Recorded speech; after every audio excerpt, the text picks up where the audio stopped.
तर सध्याही आपण लाईव्ह दृश्य पाहतोय। मुख्यमंत्री फडणवीस सोलापूरच्या दौऱ्यावर आहेत। ते सध्या पाहणी करतायत। नेमका कशा पद्धतीने पाऊस झाला, किती नुकसान झालं याची सध्या मुख्यमंत्री माहिती जाणून घेतात। माढ्यातल्या अनेक ठिकाणी सध्या मुख्यमंत्री पाहणी करतायत। नेमकं काय काय झालं, किती हेक्टर जमिनीचं नुकसान झालं या सगळ्याची माहिती ते घेतायत। काही वेळापूर्वीच मुख्यमंत्र्यांनी आम्ही शेतकऱ्यांसोबत आहोत आणि सगळी मदत केली जाईल असं आश्वासन दिलं होतं। माढ्यातल्या निमगावात ते सध्या पूर परिस्थितीची पाहणी करतात। गेल्या काही दिवसांपासून सोलापूरमध्ये संततधार पाऊस पडतो आणि त्यामुळे अनेक ठिकाणी पूरस्थिती निर्माण झाली। शेतीचं मोठ्या प्रमाणात नुकसान झालंय। शेतकऱ्यांची उभी पिकं पाण्यात गेली, त्यामुळे मोठा आर्थिक फटका बसलाय। दरम्यान आता ओला दुष्काळ जाहीर करा अशी मागणी शेतकऱ्यांकडून केली जाते। सध्या मुख्यमंत्री फडणवीस हे सोलापूरच्या दौऱ्यावर आहेत। ते अनेक ठिकाणी पाहणी करतायत। नेमकं काय घडलं, किती पाऊस झाला आणि पिकांचं कसं नुकसान झालं याची माहिती ते घेतायत। पूरग्रस्तांशी आणि शेतकऱ्यांशी सुद्धा त्यांनी संवाद साधलेला आहे। सध्या ही सोलापूरमधली आपण दृश्य पाहतो। मुख्यमंत्री फडणवीस आज सोलापूरच्या दौऱ्यावर आहेत। निमगावमध्ये त्यांनी पूरस्थितीची पाहणी केली। सरकार शेतकऱ्यांच्या पाठीशी असल्याचं काही वेळापूर्वी मुख्यमंत्र्यांनी म्हटलं होतं। या दौऱ्यामध्ये काही मोठी घोषणा केली जाते का, ओला दुष्काळ जाहीर केला जातो का, हे पाहणं अतिशय महत्त्वाचं आहे। दिवाळीच्या आधी सरकार मदत देणार असं फडणवीस यांनी म्हटलेलं आहे। त्यामुळे पंचनामे आता कशा पद्धतीने पूर्ण केले जातील आणि मदत कधीपर्यंत मिळेल याकडे आता सगळ्यांचं लक्ष आहे। मराठवाडा, विदर्भ या भागामध्ये यंदा अतिवृष्टी झाली, मोठ्या प्रमाणात पाऊस झालाय आणि त्यामुळे शेतीचं मोठं नुकसान झालं।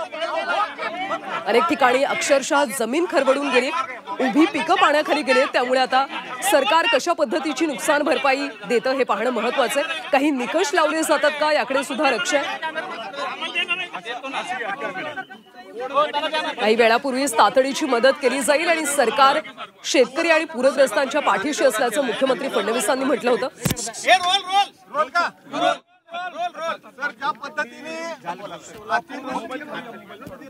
सोलापूर जिल्ह्यातल्या विशेषतः या माढाच्या भागामध्ये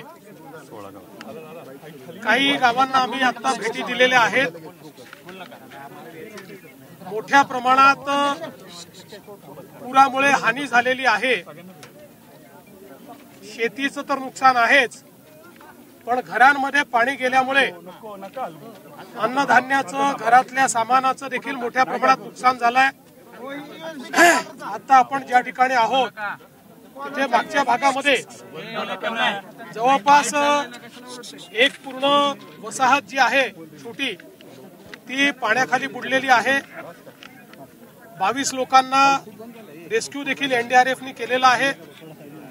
मुळात एनडीआरएफने चांगल्या प्रकारे हे रेस्क्यू ऑपरेशन या ठिकाणी चालवलं आहे।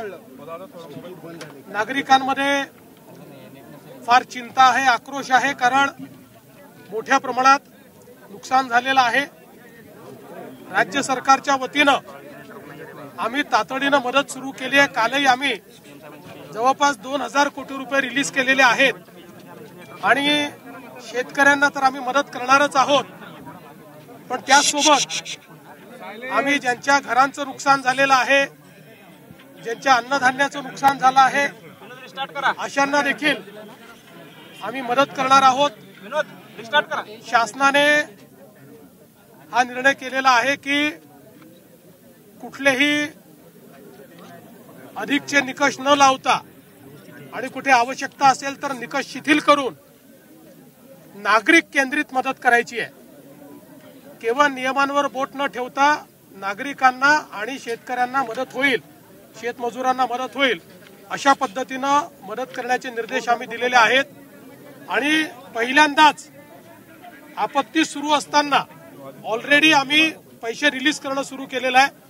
दिवाळीच्या पूर्वीच आम्ही सगळ्यांना या ठिकाणी मदत करणार आहोत। ओला दुष्काळ जाहीर करावा अशी प्रामुख्याने मागणी होते। असं आहे की ओला दुष्काळ ही आपली बोलीभाषेतली टर्म आहे, पण पावसामुळे जे नुकसान झालेलं आहे ते सगळ्या नुकसानाची भरपाई आणि साधारणपणे टंचाईच्या परिस्थितीमध्ये आपण शेतकऱ्यांना ज्या सवलती देतो त्या सवलती अशा सगळ्या आम्ही द्यायचा निर्णय केलेला आहे.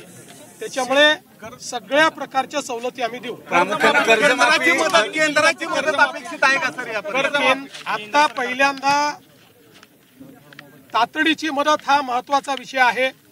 ती तातडीची मदत पहिल्यांदा शेतकऱ्याच्या खात्यामध्ये देण्याचं काम आम्ही करू आणि केंद्र सरकारही मदत करणार आहे.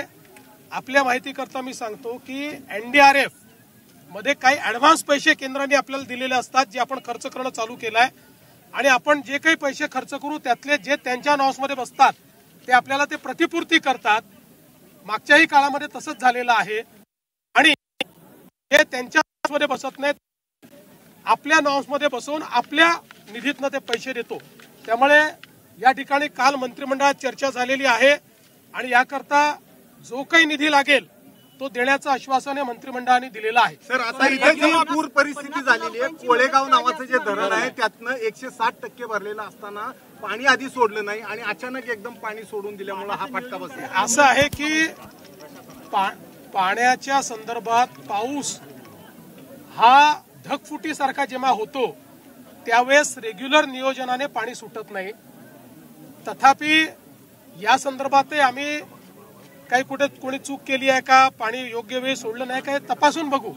पण हा पाऊसच अशा प्रकारचा आहे की ज्याच्यामध्ये रेग्युलेटेड फ्लो करणं पॉसिबल नाहीये.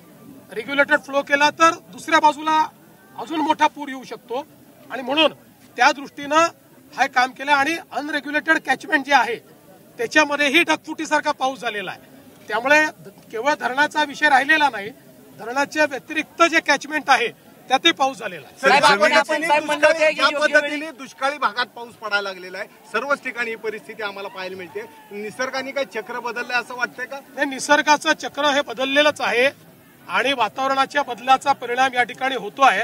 त्यामुळे निश्चितपणे आपण याच्याकडे लक्ष देणं गरजेचं आहे, ते आपण लक्ष देतो. अनेक शेतकऱ्यांची जमीन खरवडून गेली आहे आणि मूळ खरडून गेलेली जी जमीन आहे त्या जमिनीला नवीन नॉर्म्स आम्ही करतो. नॉर्म्स आहेत पण आता अधिकचे पैसे आम्ही त्याकरता देणार आहोत. साहेब शेतकरी अडचणीत सापडलाय, आपण म्हटले होते योग्य वेळी शेतकऱ्यांना कर्जमाफी मिळेल. आताही आपल्याला सांगितलं की पहिल्यांदा शेतकऱ्याला तातडीची मदत देणं गरजेचं आहे. पहिल्यांदा ती मदत आम्ही देतो.